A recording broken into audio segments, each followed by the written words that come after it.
Listen closely because this moment says more than 1,000 headlines ever could. On a cold Christmas morning, cameras were rolling, bells were ringing, and the world was watching a scene that looked calm, warm, and complete. But what you did not see may matter more than what you did. Two familiar faces were missing, and that silence told a story that years of interviews, documentaries, and headlines could not fix. If you think this was just another holiday photo, think again. What happened that morning pulls apart a story we have been told for years, and once you see how it works, you cannot unsee it. The bells of St. Mary Magdalene Church rang across the Sandringham estate on Christmas morning in 2025. The scene that followed spoke clearly, without a single word. King Charles walked out with Queen Camilla. Prince William and Catherine followed with their 3 children. Princess Anne walked with calm grace. Even the youngest royals waved easily to the crowd that had gathered in the cold. But 2 people were missing, and their absence said everything. Prince Harry and Meghan Markle were not there. They were not walking behind the king. They were not smiling for cameras. They were not greeting well-wishers who had come out on Christmas morning. Instead, they were more than 3,000 miles away in Montecito, California. This is where the Sussex story starts to fall apart. For weeks before Christmas, headlines painted a sad picture. Harry and Meghan were said to be desperate to fix things. Reports claimed they were heartbroken about being left out. They were described as hurt, wounded, and pushed away by a family that would not reach out during the season of goodwill. The message was simple and powerful. The royal family looked cold and unkind. Harry and Meghan were shown as a couple who just wanted to come home. But the truth is far more planned than that. This was not a sudden rejection. This was not a last-minute choice by palace staff. Harry and Meghan have not spent Christmas at Sandringham since 2018. That is 7 years in a row, 7 Christmases away. The same thing again and again. Think about what that really means. When Harry and Meghan stepped back from royal life in 2020, they did not just leave jobs and public events. They walked away from private family traditions. They left behind Christmas Eve gift exchanges, formal dinners, and the church walk watched around the world. All of it stopped. Yet every year as Christmas gets close, the same story appears. Harry and Meghan want to make peace. They are open to returning. They would come if only they were invited. Headlines frame them as kind and hopeful, waiting for a welcome that never comes. But what if that story is not what it seems? What if it is built on purpose? To understand that, you need to know how Sandringham invitations actually work. Once you do, the whole story collapses. Here is the key detail that changes everything. Christmas invitations to Sandringham are not sent in December. They are not sent in late November. They go out in October. Hosting more than 40 people at a royal estate over Christmas takes months of planning. Palace staff start checking schedules in early autumn. By mid-October, formal invitations are sent. Everyone knows where they stand long before Christmas decorations appear in stores. This is not a guess. This is how it has worked for decades, and it is a system Harry and Meghan know very well. So let us look at what that means. When headlines appeared in November saying Harry and Meghan were hoping for an invitation, they already knew they were not getting one. When December stories described them as snubbed and hurt, they had known for 2 or 3 months that no invitation was coming. This was not a door slammed at the last second. This was not a painful Christmas decision by King Charles. By October, the guest list was set. Everyone knew who would be there and who would not. And still, the story moved forward. Articles claimed the king might change his mind. Sources hinted that peace was possible. The public was led to believe that Christmas 2025 could finally be different. But it never could be. That chance was gone months earlier. This is not simple reporting. This is story building. First, you plant hope in November when you already know the answer. Then when December comes and nothing changes, you switch the tone. Hope becomes heartbreak. Openness becomes rejection. Willing becomes wounded. The cold shoulder was never real. It was created. Year after year, the same pattern plays out. And once you notice it, you start to see how exact it is. When you line up the headlines from 2020 to 2025, they look almost the same. Same timing, same words, same feelings, same ending, only the year changes. Every November, stories appear saying Harry and Meghan are open to fixing things. They are hopeful. They are ready. They look reasonable and kind while the palace looks distant. Then December arrives. The tone flips. Hope turns into pain. Words like snubbed and cold shoulder take over. The message becomes clear. The royal family has rejected them again. People who track these stories have compared the headlines side by side, and the pattern is hard to ignore. 2020, 2021, 2022, 2023, 2024, and now 2025 all follow the same script. First comes the hint that this year might be different. Then comes the disappointment that was already decided months earlier. This works because most people do not remember last year's headlines. Each Christmas feels new. The same story can be told again, and many will not notice.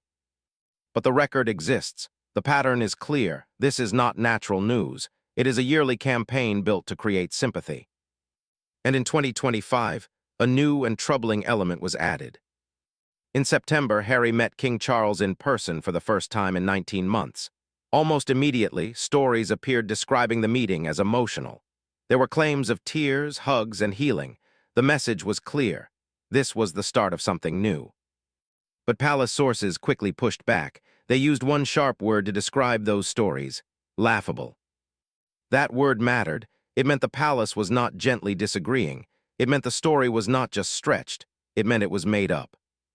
If that meeting had truly changed things, a Christmas invitation would have followed. But October came and went. Invitations were sent. Harry and Meghan were not included.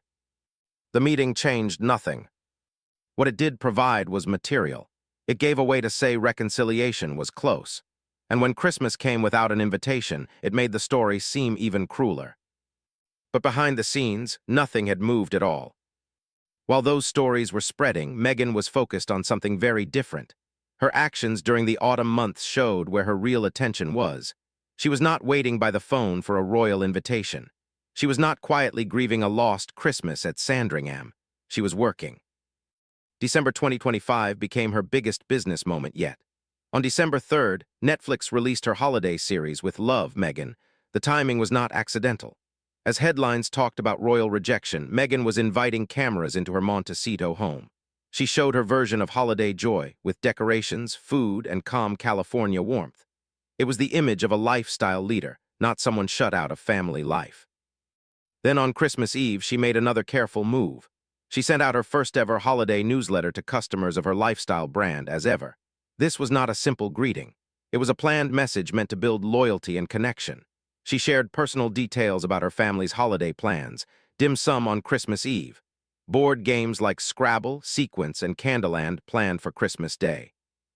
Look at the difference between the story and the reality. The headlines painted Meghan as heartbroken and excluded, but her real actions showed someone busy promoting shows, sending newsletters, and shaping a brand. These are not the choices of someone crushed by rejection. These are the choices of someone following a strategy. Her brand had already proven it could succeed. Earlier in the year, her products sold out quickly. Christmas gave her a chance to build on that success, and she took it. Netflix gave her reach. The newsletter gave her direct access to customers. Her carefully chosen holiday traditions gave her content. Everything worked together to strengthen the Meghan Markle brand. Sandringham was never part of that plan. This is where the cold shoulder story shows its real purpose. It was not about pain. It was about attention. Every headline about royal drama kept Meghan's name in the news during the exact weeks she needed visibility. The stories helped keep focus on her shows, her brand, and her image. But another set of invitations tells an even clearer story about what truly mattered to her. The invitations Meghan cared about in 2025 did not come from the royal family. They came from the fashion world. While people argued about Christmas at Sandringham, Meghan was being welcomed by fashion leaders. Paris Fashion Week in fall 2025 became a major moment for her. She did not appear quietly. She arrived with confidence and purpose. She placed herself among powerful figures and was treated as someone who belonged. The biggest moment came when Anna Wintour acknowledged her. The Vogue editor, known for being distant and selective, treated Meghan warmly. This was not a small gesture. It was acceptance into a very exclusive circle. Then Meghan went further. She had lunch with K.H. Molly, Vogue's new editor in New York. This was not casual. It was a smart move to secure future coverage and support. Each meeting, each photo, added to the image she was building. Soon, rumors spread that Meghan might be invited to the 2026 Met Gala. That event is one of the most exclusive in the world. Being invited means you have arrived. People whispered about whether big names like Venus Williams, Nicole Kidman, and Beyoncé might support her inclusion. Now compare these invitations to the one she never got from Sandringham. One belongs to a world she left behind, full of rules and family duty. The other belongs to the world she has worked to enter, filled with influence, fame, and power. The royal rejection was not a wound, it was freedom. Each closed door in the royal world opened another in Hollywood and fashion. The fashion invitations show progress. The royal exclusion no longer fits into her plans. But while Meghan moved forward, her PR team crossed a line that shocked many observers. In 2025, the Sussex Christmas story took a darker turn. This time, King Charles's cancer battle was pulled into the narrative. Headlines suggested that his illness was pushing him to reconcile with Harry. Some even hinted at a last Christmas together. These stories were deeply unsettling. They used fear and sympathy to suggest a dying father being kept from his son. They turned illness into emotional pressure. The timing was not random. King Charles had been open about his treatment. The public felt real concern for him. That concern was redirected into the Sussex story. But the palace did not accept this version. Sources close to the king pushed back strongly. They dismissed the claims just as they had dismissed the September meeting stories. The truth was simple. These headlines did not reflect reality. They reflected what the Sussex team wanted people to believe. What makes this worse is that Harry may truly want a relationship with his father. There may be real emotion there. But any genuine feeling is buried under layers of media strategy that use illness to create attention. Imagine being a father facing serious health challenges and seeing stories suggest you are desperate to reconcile before time runs out. Imagine knowing those stories are being planted by your own son's team. Whether Harry approved this strategy or failed to stop it, the result is the same. His father's illness became part of a PR campaign. Yet there is one royal who has shown no sign of softening. Prince William. Whatever King Charles feels, William's position is different. Sources describe the relationship between the brothers as deeply broken. This is not a temporary problem. It appears permanent. William's actions in 2025 made that clear. After attending church at Sandringham, he and Catherine chose not to stay for the full Christmas lunch. Instead, they left to spend time with the Middleton family. This was a choice, and it sent a message. The Middletons represent stability, warmth, and normal family life. William values that. When given the option, he chose the family that brings peace, not drama. But this is not just personal. William is the future king. Every attack on the monarchy affects his future role. He must protect the institution. He has already taken a firm stand against other family members for this reason. Observers note that he has supported keeping Prince Andrew away from public events. If William can take that stance with his uncle, there is no reason to expect him to soften toward Harry. Reports suggest William has told his father that having the Sussexes at royal events would be impossible to manage publicly. The risk is too great. The wall William has built is not emotional, it is strategic. While the royal family gathered in England, Harry and Meghan spent Christmas in a very different setting. When you strip away the headlines about rejection and pain, what remains is a holiday that looks planned, comfortable, and chosen. On December 25th, Harry and Meghan were at their Montecito home, a $16 million estate in California. They were with their children, Archie and Lilibet. Meghan's mother, Doria Ragland, was there as well. This was not a family in distress. This was a family living the life they designed. Meghan shared details herself in her Christmas Eve newsletter. Christmas Eve meant dim sum, a tradition rooted in her California life, not British customs. Christmas Day included board games like Scrabble, Sequence, and Candyland.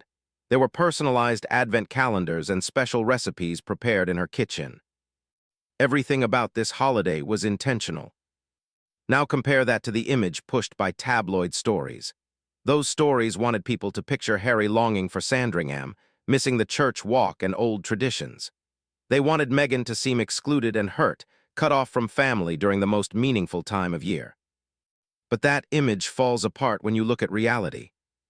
Meghan created the holiday she wanted. No strict royal rules, no formal dinners, no cameras watching every move at church.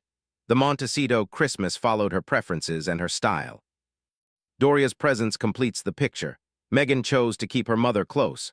At the same time, she has cut ties with her own father. That choice shaped the holiday. Windsor traditions were absent. Meghan's chosen family was front and center. Archie and Lilibet, now 6 and 4, are growing up in this world. Their Christmas memories will not include royal estates or formal traditions. They will remember sunshine, games, and the customs their parents created for them. Whether someone sees that as freedom or loss depends on perspective, but one thing is clear. Harry and Meghan are not trapped. They are not victims of circumstance. They chose this life. They chose the location. They chose the distance. They chose the deals, the brands, and the lifestyle. They continue to defend those choices publicly. The cold shoulder story only works if people forget that. As 2026 approaches, that story faces a problem. The pattern behind it has been exposed. The October invitation timeline shows the outcome is known months in advance. The yearly cycle from 2020 to 2025 shows the same script repeated without change. The September meeting led nowhere. The cancer headlines crossed serious lines, and William's position has not shifted at all. So where does that leave Harry and Meghan now?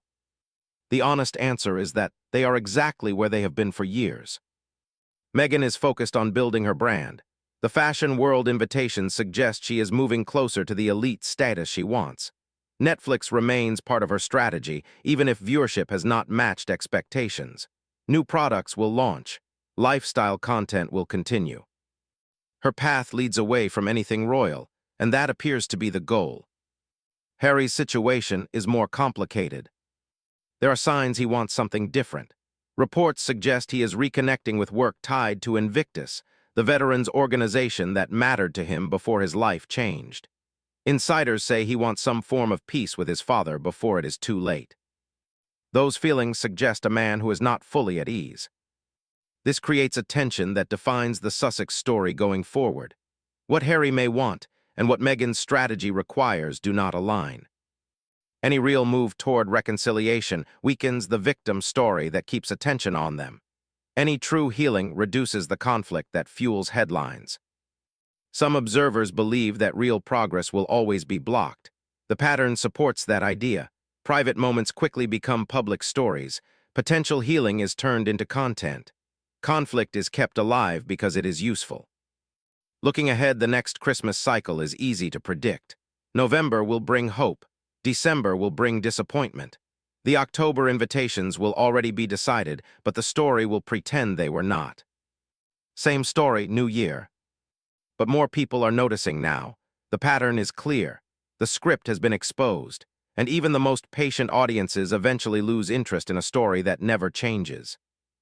The cold shoulder story has collapsed. The real question is whether Harry will ever step outside it and see what has become obvious to everyone else. If Harry ever does see it, the choice will be painful. Stepping away from this story would mean giving up the role that has shaped his public life for years. It would mean admitting that the distance from his family was not forced on him at the last moment, but built slowly through choices and actions. It would mean facing the truth without the shield of sympathy. That is not an easy thing to do. The story that has followed Harry and Meghan has kept them visible. It has kept them talked about, but it has also locked them in place. As long as the cold shoulder story continues, real change cannot happen. The past must stay alive so the present can make sense. For Meghan, this is not a problem. Her goals do not depend on royal approval. Her future points toward business, influence, and cultural relevance outside the monarchy. Each year that passes makes the royal connection less necessary and less useful, except as a contrast. For Harry, the cost is higher. The longer the story continues, the harder it becomes to step out of it. Every public complaint, every headline, every carefully planted story makes the distance wider. Reconciliation becomes harder, not easier. This is why the role of Prince William matters so much. William is not playing a public game. He is thinking long-term. As the future king, he must protect the monarchy from ongoing damage. From his view, reopening the door to Harry and Meghan creates risk without reward. William's choices in 2025 made that clear. His decision to leave Sandringham early and spend time with the Middletons was not small. It showed where he finds peace and trust. It also showed what he is willing to leave behind. The Middleton family represents stability. They live without press drama. They offer support without demands. William values that balance, especially as pressure grows around him. From an institutional view, William's stance makes sense. The monarchy depends on public trust. Years of accusations, leaks, and attacks have weakened that trust where Harry and Meghan are concerned. Allowing them back into royal events would reopen wounds the institution is trying to close. This is why reports say William has been firm with his father. Whatever private feelings King Charles may have, William must think about the future. He understands that some relationships, once broken publicly, cannot be repaired publicly. That reality leaves Harry in a difficult place. He may want peace, but peace requires silence, restraint, and time. Those things do not fit well with the media strategy that has defined his life since leaving royal duties. Each year that passes without change makes the pattern stronger. The same steps repeat. Hope is hinted at. Disappointment is delivered. Sympathy is gathered. Nothing truly moves. The public is beginning to see this. The internet keeps records. Old headlines do not disappear. Patterns become easier to spot. When people see the same story told the same way year after year, belief fades. What once felt emotional begins to feel staged. What once felt unfair begins to feel familiar. This is the danger of repeating a story too many times. By the end of 2025, many observers had stopped asking whether Harry and Meghan were invited. Instead, they asked why the same headlines kept appearing when the outcome was already known. They asked who benefited from keeping the story alive. The answer was not hard to find. Attention is valuable. Sympathy creates clicks. Conflict drives coverage. A quiet, resolved relationship does none of those things. As long as the cold shoulder story exists, it serves a purpose. It keeps Harry and Meghan linked to the royal family without requiring any real connection. It allows them to speak from the edge of the institution while claiming harm from it. But stories built this way cannot last forever. Eventually, the gap between words and actions becomes too wide. People notice that those said to be excluded are living comfortable, chosen lives. They notice that business launches and brand deals continue on schedule. They notice that the pain never seems to lead to change. By 2026, the question may no longer be whether the royal family will welcome Harry and Meghan back. The question may be whether anyone still believes they want to return. Because wanting something usually leads to action, and action so far has pointed in only one direction. By the time 2026 arrives, the picture is clearer than ever. Harry and Meghan are not standing at a closed door, hoping someone will finally let them in. They are standing far away, building a life that no longer fits behind that door at all. The cold shoulder story depends on the idea that they are stuck, that they are waiting, that they are hoping, but their actions tell a different story. Meghan's path keeps moving forward. Her brand will grow, new products will appear, fashion connections will deepen, media projects will continue. Everything she is building points toward a future that does not include royal duties, royal traditions, or royal approval. And that future suits her. Harry's path remains less clear. He is caught between two worlds. One is the life he lives now, shaped by deals, headlines, and distance. The other is the life he left behind, filled with family ties that were damaged but not erased. This tension cannot last forever. At some point, he will have to choose what matters more, public sympathy or private peace, headlines or healing, the story or the truth. The longer the cold shoulder narrative continues, the harder that choice becomes. Each year it repeats, it pushes real reconciliation further away. It turns personal pain into public routine. It replaces quiet repair with loud performance. The royal family, for their part, has made their position clear through actions, not words. Invitations go out in October, guest lists are set, traditions continue, life moves on. There are no secret last-minute decisions, no dramatic reversals, no hidden olive branches waiting to be discovered. What exists is a boundary. King Charles may feel sadness. A father's feelings do not vanish, but he is also a king. And as time passes, his role demands stability, not reopening wounds that refuse to heal. Prince William's role is even clearer. As future king, he must protect the institution he will inherit. From his perspective, that means keeping distance from anything that brings chaos, mistrust, or endless controversy. That wall is not built from anger, it is built from experience. Meanwhile, Harry and Meghan's Christmases look exactly the way they planned them. Warm, private, carefully presented, free from royal rules, surrounded by chosen family, not inherited obligation. This is not exile, it is outcome.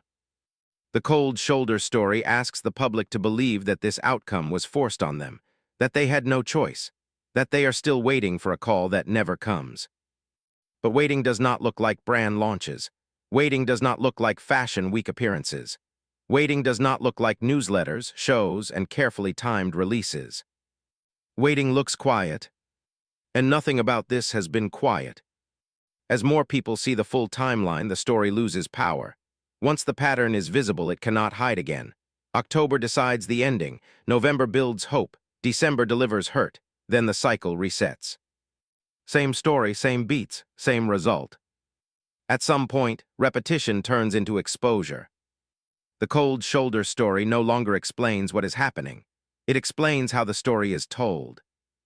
And when a story stops explaining reality, people stop believing it. What remains is a simple truth. Harry and Meghan are living the life they chose. The royal family is living theirs. The distance between them is not a mystery, a shock, or a sudden cruelty. It is the natural result of years of decisions. The only thing still uncertain is how long the same story can be told, before even its creators can no longer pretend it is real.